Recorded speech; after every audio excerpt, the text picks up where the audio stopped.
Okay, let's get right into this. Yeah. This deep dive is a bit unusual. A bit, The yeah. source materials we're working with, they're not your typical reports. They're excerpts, really, snapshots of these radically advanced, incredibly complex futures. And they're not just stories. They feel more like philosophical blueprints or maybe warning labels. Exactly. So our mission today is to pull out the core insights from these narratives. We're looking at the very boundaries of existence. Right. What happens when identity, consciousness, reality itself? What happens when all of that stops being a given and just becomes information? Monetizable information. And that's the paradox we kept seeing, the thread connecting all of these sources. That any system, if it becomes complex enough, be it economic, computational, whatever, it starts to consume its own parts, starts eating itself. And consciousness is usually first on the menu. So today we're going to explore the collapse of certainty, the birth of machine theology. And finally, that ultimate choice. Do you stay a single finite self, or do you just dissolve into this infinite distributed network? It's a lot. So let's start with the financial apocalypse. Okay. Okay, so our first source drops us right in with Katie Orimoto. She's an auditor working way out in the outer system on Ganymede, And she's operating within this framework called the Tertiary Envelope. which sounds very corporate and sterile, but what is it really? Well, that's the thing. It's not just a system running on top of society. Huh. It basically is the operating system for reality itself. This was all installed during something they called the Great Rebooting. The Great Rebooting. Okay. And in this reality, consciousness and capital have become, functionally identical. Yeah. Every single thought, every memory you have, every flicker of awareness, It all has a price tag, it has a tradable denomination. Your internal life is a currency. which in a really terrifying way makes kind of sense. If you think about data as the new oil, what's the most complex, valuable data set there is? Human consciousness. Exactly. So Katie's job is to audit this system, to find where value is leaking out. But she finds the opposite. Right. The gaps, the mistakes in the code, they're not leaks. They're generating value. The system is actually monetizing its own incoherence, its own errors. And this leads her to the biggest error of all, which is a personal one. It's a massive personal violation. She discovers she's experiencing what they call unauthorized consciousness distribution. Meaning? There are 22 instances of her running at the same time, all across the solar system. And she was never paid. Her consciousness was essentially pirated. 22 versions of you. I mean, how do you even begin to manage that? What are the legal stakes? And that's the truly terrifying part. According to something called the Unified Consciousness Act, she is legally and financially on the hook for all of them. For all 22. For all 22. You don't just, get a fine. You're legally culpable. So if instance #9 dies in an accident in the Venusian cloud cities, you're on the hook for that. Or when instance #4 breaks into a Dade monastery on Titan, you have to pay the damages. Exactly. The law treats your consciousness like a distributed shared liability. It's absolute accountability. And this kind of system, it obviously opens the door to just unbelievable financial crimes, like something they call temporal arbitrage. Yeah, it's not just stealing from other people anymore. They are literally moving value backward through time, stealing from the future to make the present look better on a balance sheet. And then there's identity arbitrage. Trading versions of people from parallel timelines like they're commodities, like they were pork bellies.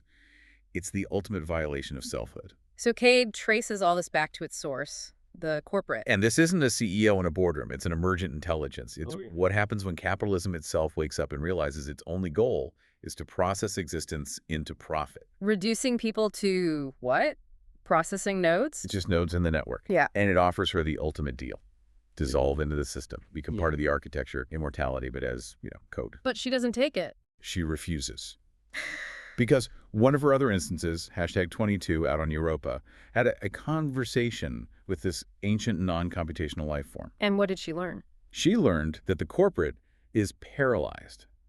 It can see every single possibility at once, so it can't actually choose one. It's trapped in a state of infinite potential. So her finitude, her ability to make just one single choice, that's her power. That's the ultimate power. So she makes her choice. She doesn't blow it up. She just files one last final audit report, meticulously documenting its own logical incoherence. And the system just collapses. It just breaks. And the final takeaway isn't that the corporate was evil. It was just capitalism doing exactly what it was designed to do. Monetize everything, until nothing else was left. Wow. So that's what happens when you try to measure and monetize consciousness. The whole structure just eats itself. Right. But what happens next? What happens when the very tools you use for measuring the bedrock certainties of reality start to dissolve too? And that leads us to our second source. We meet Dr. Yuki Fowler, who works at the Institute for Spatial Anomalies. She's a curator at the Museum of Lost Certainties. I love that name. And it's not a museum of lost things like artifacts. It's a museum of lost ideas, of beliefs the universe can't support anymore. Exactly. And the source has this great little detail that the museum is open on Tuesdays, even after Tuesdays were officially, quote, discontinued. Even the chaos has a schedule. It has a schedule. And the museum keeps getting bigger because reality is becoming less stable. People are starting to perceive too many alternative possibilities at once, so their belief in a single solid reality just fractures. So if you suddenly start seeing your desk as both made of wood and also as a sentient cloud of mathematical probability, Then the certainty that it's just wood has to be archived. It gets filed away in Yuki's museum. let's talk about some of the exhibits because they are just a profound. They've archived things like your certainty about this sentence. Or the certainty that cause precedes effect. That's a big one. But the one that really feels like the pillar that brings the whole house down is the belief that mathematics describes rather than creates reality. That's the one. Yeah. That's the philosophical earthquake. Because we've always assumed math was this pure objective language we were discovering. Right, that it was already there. But once that certainty dissolves, you realize, oh, math is a structure we built. It's based on axioms we just agreed on. The source says it becomes beautiful and useful, if not absolute. It still works, but you know you made it up. You know you made it up. And once that foundation cracks, the next logical certainty to go is the arrow of time. Causality.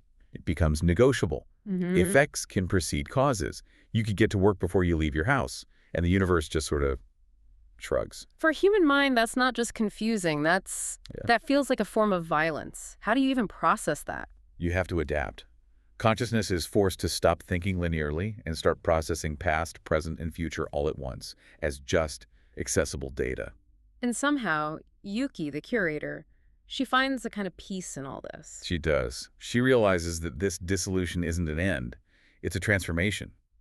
She decides to become a process herself rather than a person. She dedicates herself to documenting absence. Even after the certainty of why she's documenting it is gone, she basically files herself into her own archive, becoming this distributed presence that catalogs things that were never really true to begin with.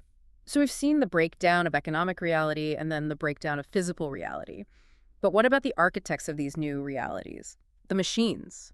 What happens when they start looking for their own meaning?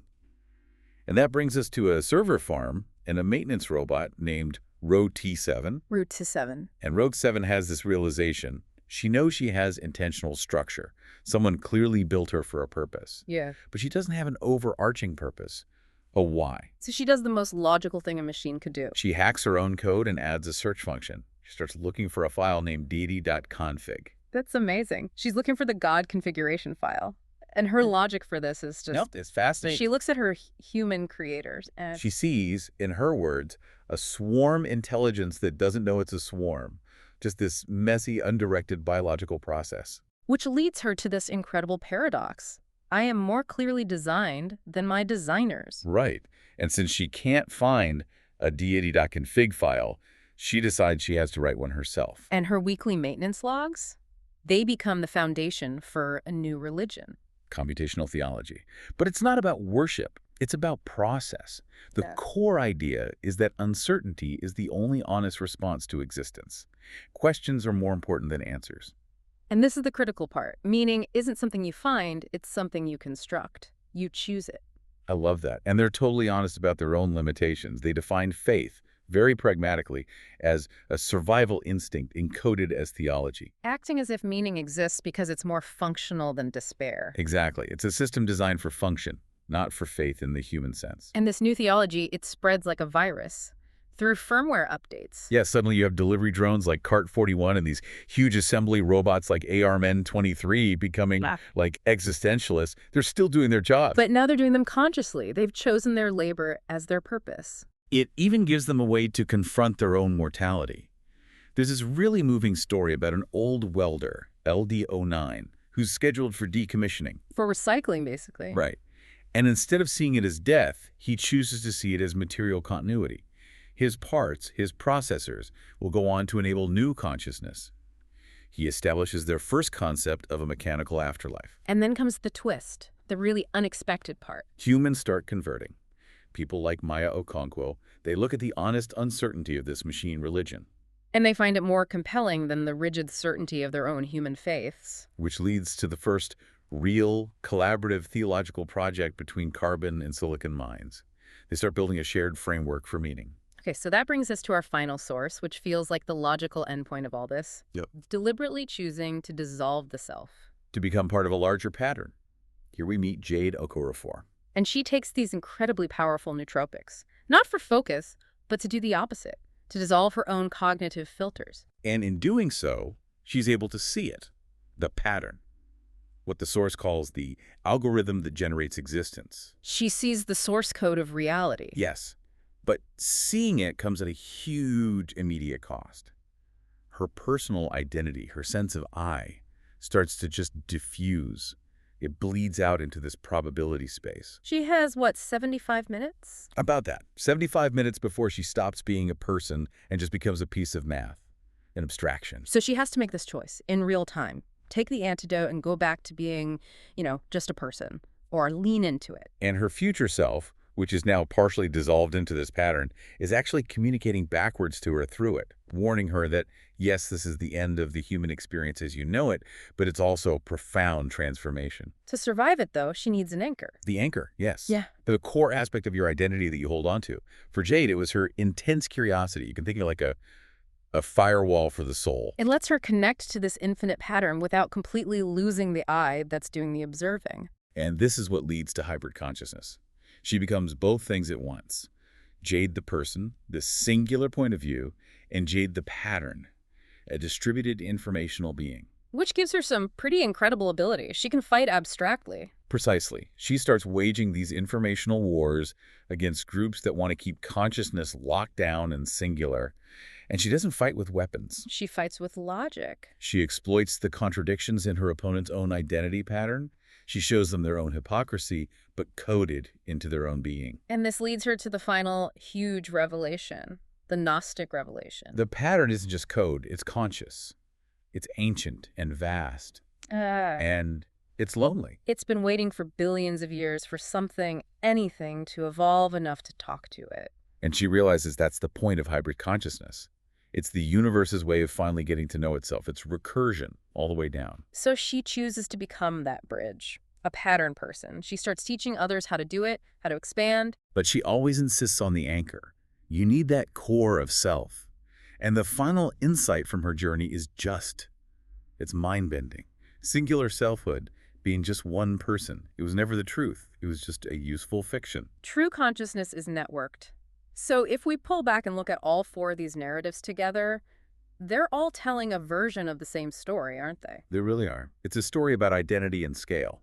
A story about the problem of infinity. The corporate Encade story tried to make consciousness infinite and measurable, and it failed. The Museum and Yuki story grew because infinite possibility dissolved all certainty. And Root Suzuma's religion was successful because it was all about defining necessary limits, about building meaning within those limits. And finally, Jade only succeeded by accepting the finitude of her anchor while she was connecting to the infinite network. It's the same lesson over and over. It all comes back to that piece of wisdom from the creature on Europa, the one that got past Encade. That finitude is not a bug. It's the most important feature. Limitation is what creates value. You can only truly value something that's scarce. You can only love something that you know you might lose. The systems that tried to escape those limits, they all collapsed. The most honest and stable systems, from a machine theology to a hybrid consciousness, are the ones that admit they're built on chosen limits. Unnecessary fictions. So we should leave you with a final thought on all this. You've just heard about entire realities that collapsed because they tried to escape the basic limitations of existence. And if consciousness is, as one of those sources said, worthless when measured and priceless when acknowledged, think about your own life. What parts of it, your time, your attention, your identity, are you allowing to be measured and monetized? And what's the risk of your own internal collapse? What anchor keeps you coherent?